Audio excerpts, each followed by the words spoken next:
Upanishad very clearly tells, Tad Vijnanartham Gurumevavigachet Samit Pani Shrotriyam Brahmarishtam. You should never study the Upanishad by your own way. See, it has to be studied from the teacher. Now, who is the teacher? Shrotriya Brahmanishta. Shrotriya means who is well versed with the scriptures and he has studied it through Guru Parampara. Therefore, it is said when we study Vedanta, Sadashiva Samarambham, Shankaracharya Madhyamam, Asmadacharya Paryantam, Vande Guru Paramparam.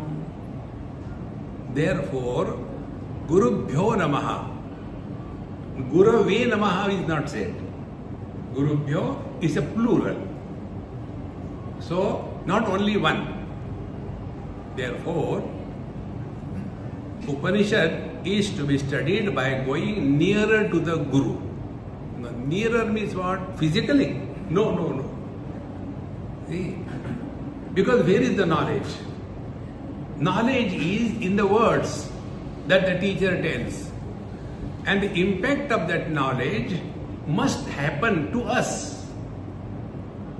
Therefore, my observation about studying is this.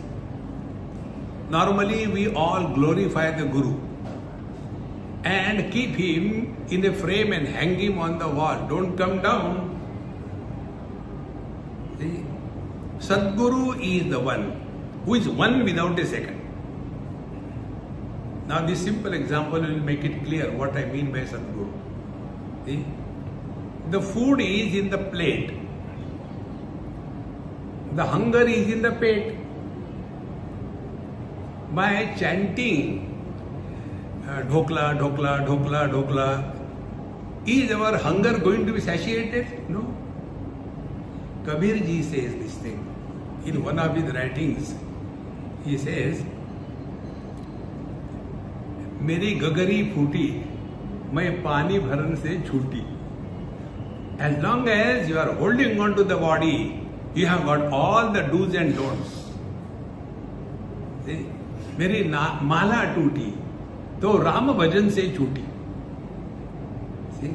And then he says, if somebody is simply chanting pani, pani, pani, pani, pani, so his thirst will not go. He should understand the meaning of the word pani. Exactly. Whatever the teacher is telling, is that changing our psyche, changing our wrong notions without creating new notions? See? If this is not happening, it is something like trying to put water on a pot which is upside down. Therefore, real Guru is our ability to learn from every single experience of our life. If we do not learn from our own experiences, even God cannot teach us. And if we are bent upon learning, even God cannot stop us. See, friends, the example is from Mahabharata. Ekalavya was rejected by Dronacharya. I shall not accept you as my disciple. What Ekalavya said? Who cares? क्या फर्क पड़ता है और महामंत्र.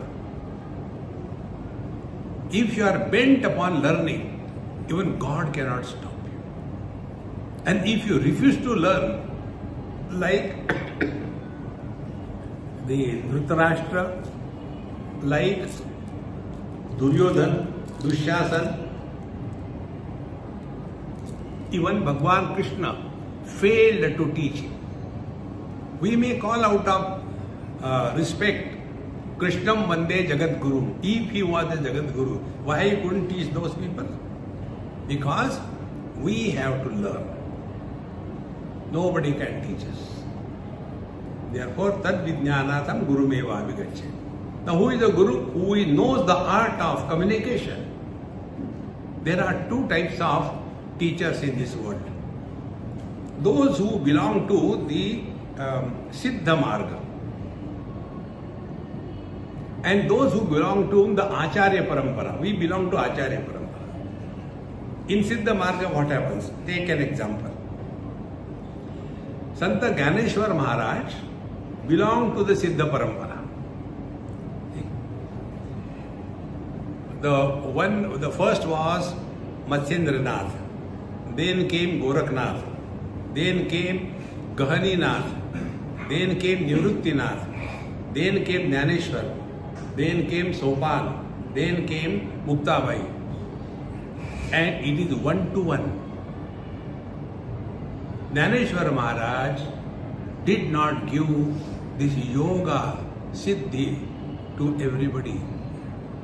For the masses, it is the devotion. Because to walk this Siddha Marga, it is not the job of any Tom, Dick and Harry. And therefore, we have to learn, see, that we don't fit into that Marga. So the second path is the Acharya Parampara. So we go to Satsanga,